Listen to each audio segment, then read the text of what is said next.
السلام عليكم ورحمة الله تعالى وبركاته. مرحبا بكم حبايبي في حلقة جديدة من مسلسل قلب الأسود. قبل ما نبداو بغيت نشكر كل المتابعين الأوفياء على الدعم والتفاعل ديالكم، والله يجازيكم بالخير كاملين. الحلقة ديال اليوم غادي تكون من أقوى اللحظات وأكثرها تشويقا وإثارة، حيت الأحداث غادي تقلب الموازين بشكل كامل من بعد الفضيحة الكبيرة اللي هزت عائلات شنشالان. جيهان ونريمان قرروا يواجهوا الصحافة ويعلنوا باللي كل اللي وقع ما هو إلا جزء من مؤامرة كبيرة وكانت مستهدفة العائلة كاملة. في نفس الوقت التوتر كيزيد بين جميع الأطراف. الأسرار اللي كانت مخبية سنين طويلة بدات كتخرج للعن وحدة بوحدة، ولكن المفاجأة اللي ما كان حتى واحد متوقعها هي اللي غادي توقع في النهاية. نوح وملك اللي كانوا محبوسين في مزرعة وكيتعرضوا للتعذيب والمعاملة القاسية غادي يلقاو الفرصة باش يهربوا بمساعدة تحسين، ومن شدة الغضب والانتقام غادي تندال عافية مهولة في مزرعة سانشالان. النيران غادي تلتهم كل شيء وتخلي الجميع في صدمة كبيرة. واش نوح وملك غادي ينجحوا في الانتقام ديالهم؟ واش عائلة شنشالان غادي تقدر تتجاوز هاد الكارثة؟ وشنو هي الأسرار الجديدة اللي غادي تنكشف من بعد هاد الحريق الخطير؟ كل هاد التفاصيل واكثر غادي نشوفوها في حلقة اليوم، لذلك ما تنساوش تدعموا الفيديو بالاعجاب والاشتراك في القناة وتفعيل زر الجرس باش يوصلكم كل جديد فضلا منكم وليس امرا. بلا ما نطول عليكم احبتي في الله، غادي نخليكم مباشرة مع التفاصيل وفرجة ممتعة. البداية ديال هاد الحلقة تكون مع حكمة ونريمان. غتقول شفتي هاد المصيبة والله حتى فضحتينا، وصلت حتى الاستاذ ديالي كيقولوا لي فات الفوت ما عندك ما ديري.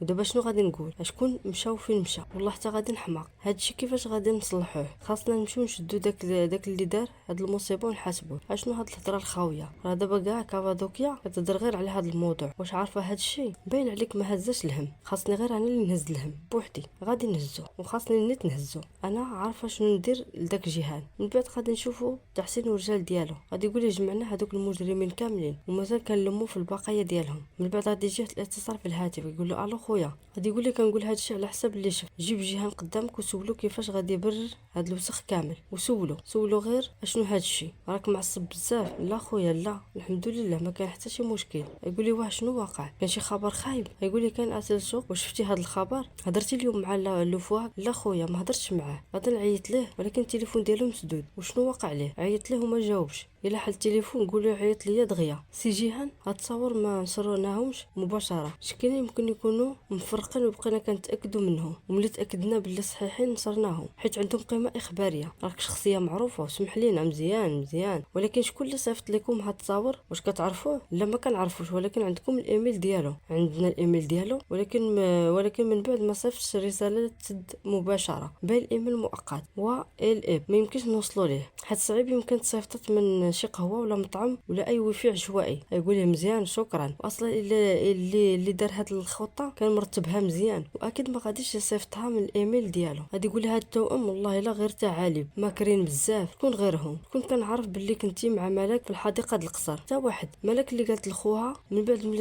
ملي تشوف جيهان تقرب مني قالت ليه صورنا، وهي درت اللي بغات وصيفطت تصاور للموقع وهالعالم كامل اعرف. يقول لي اكيد. ومن بعد ولات المشاكل في زواجك. اصلا الناس كاملين كانوا مركزين معانا ودابا حتى مالك دخلت في الموضوع، يعني ضربوا جوج عصافير بحجره واحده. تعالي بنيت بصح هي وخونا مزيان ما فهمناش هاد الشيء، ولكن دابا شنو نديرو؟ كيفاش نخرجوا من هاد الورطه؟ جيهان غادي نقول لك حاجه واحده، كاين غير حل واحد باش نمسحوا هاد السمعه الخايبه دي علينا. تقول تفضلي لا مرحبا شنو الاخبار ديالك؟ تفضلي اخيرا وصلتي. دخلي اختي. تقول السلام عليكم. وعليكم السلام مرحبا بك لاباس عليك؟ تقول الحمد لله كنعيشوا نهزوا نهارنا. عارفه الزهره ما بتبقيش واقفه برا، راه جيتي للقصر ديالنا وما كان حتى مشكل. تقول الله يجازيك بالخير ولدي الله يرضي عليك. تفضلي لاله هدايه بابك. دخلوا يلا دخلوا مرحبا. تقول الله يبارك فيك كيف دايره مده ما شفناكش؟ تقول الحمد لله كنقضيو الغرض الصافي. انت اللي خاصنا نسولو عليك. اشنو غادي نتسولوا؟ تقول اني طرحك ليا كلشي. الله يحفظك يا بنتي، راه درتي اتاي جديد ماشي هكاك. ايوا درت زوين جيبيه وديري لنا شي ميدان جلسوا كاملين. تقول لها ها هو. تقول الله يرضي عليك واش مرتاحه في بلاصتك؟ هو جلسي. تقول لها لاله هدايه ما تبقاش واقفه حتى انت اجي جلسي معنا هنايا وما كان حتى شي حاجه خايبه في الصحه ديالك. تقول لها بصح الله يرضي عليك سمحي لي. علاش غادي نسمح لك؟ والله انا من هذيك الصدمه ما كنتش غادي نقدر نوقف على رجلي، ولكن خليها على الله وصافي. تقول لها اكيد مرحبا. تقول لها الراجل ديالك غادي يعقل ورجع الرشد ديالو. تقول سبحان الله الانسان كيرجع للطريق ديالو الصحيحه، وحتى صامد غادي يوقع ليه هذا الشيء. تقول لك كتبيع عندك غير يومين ولا 3 ايام غادي يرق القلب ديالو ويعرف الغلط ديالو اللي دار معك، وغادي يجي يطلب منك السماحه، وكلشي غادي يتحل ان شاء الله بلا ما تقلقي. تقول لها لا صامد ما عمره ما غادي يسامحني. تقول لها قبل ما يفكر هو يسامحك حنا خاصنا نسامحوه، حيت حنا اللي غلطنا بزاف. الصراحه كنت خاصك ملي هاد الوليدات جاو عندك اول مره تقولي لصامد الحقيقه كامله من الاول. هي كانت غبيه تقولها له،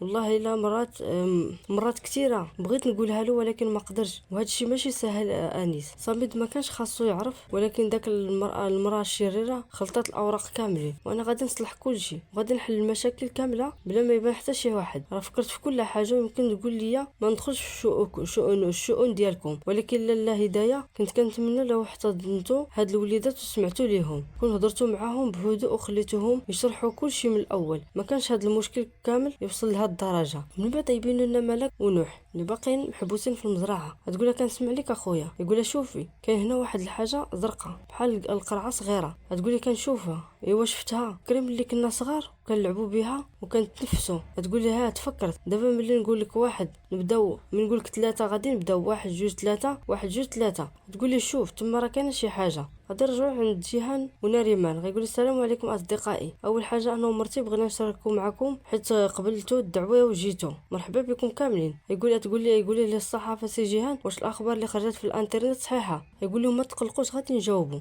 على جميع الاسئله ديالكم، ولكن قبل هذا الشيء انا ومرتي بغينا نوضحوا واحد القضيه. كما كتعرفوا كاملين كان خبر منتشر في المواقع التواصل الاجتماعي، وهذا الخبر ما هو الا جزء صغير من مؤامره كبيره ضد العائله سانشالان وضد مرتي وضدي انا شخصيا. داك الشخص اللي تذكر سميتو في الخبر تنطق باسمه ما بغيتش، راه غير اداه صغيره في هذه المؤامره الكبيره. يقول لي سي جيجان شنو كتقصد بالمؤامره؟ يقول لي كيف ما قلت داك الشخص غير بيدق صغير ومازال ما عرفناش يكون واقف وراء هذا المخطط، ولكن للاسف الناس خبيتين وقدروا يتسربوا لعائلتنا. الحمد لله عرفنا النوايا ديالهم قبل ما يفوت الفوت وبعدناهم علينا. تقول لي ناريمان انا خايفه بزاف، خايفه لا يديروا لك شي حاجه، غادي نبقاو واقفين وما غاديش نستسلموا لاي ضغط، غادي ياديو يمكن حتى يقتلونا بجوج، ما يقدروا يديروه لينا والو، وحتى الا حاولوا غادي يلقاونا واجدين ليهم. خاصنا نلقاو حل لهاد المصيبه، ولكن التصويره الحقيقيه ماشي كذا، ماشي هي هذيك. يعني ما كانش كلام على انها مفبركه. هاد الشخص داخل حياتي بالكذوب والخداع، وكان الهدف ديالو هو تدمير السيده ناريمان والعائله ديالي كامله.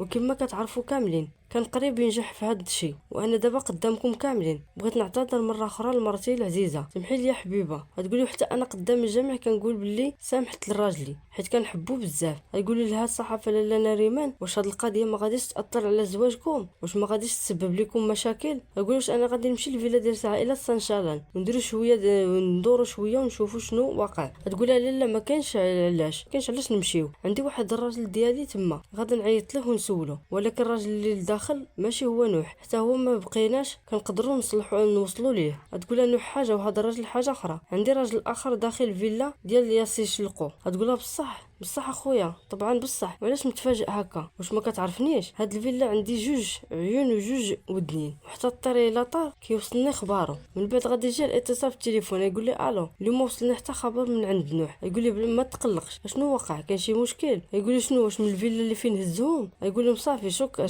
شكرا بزاف. يقول لي سلتوق وجد لي الطوموبيل خاصني نخرج. يقول لي واخا خويا. يقول لي الو انا بخير اخويا وانت لاباس عليك؟ البدايه كانت خايبه بزاف. يقول لي بلا ما تقلق غادي نحاسبهم كامل على هذا الشيء وما غاديش نخلي حقنا يضيع. داك سانشالان غادي يخلص الثمن، عنده معايا حساب كبير امالك، والله حتى من قلبي غادي يخلص على اللي دار كامله. شوفي خاصك تبقاي قويه. اشنو كتقصد؟ راه اتفقنا نبقاو واقفين على رجلينا نحاربوا وما نستسلموش لاي حاجه. الناس كاملين كيشوفونا ماشي غير كيشوفونا، راه كيهضروا علينا حتى هما.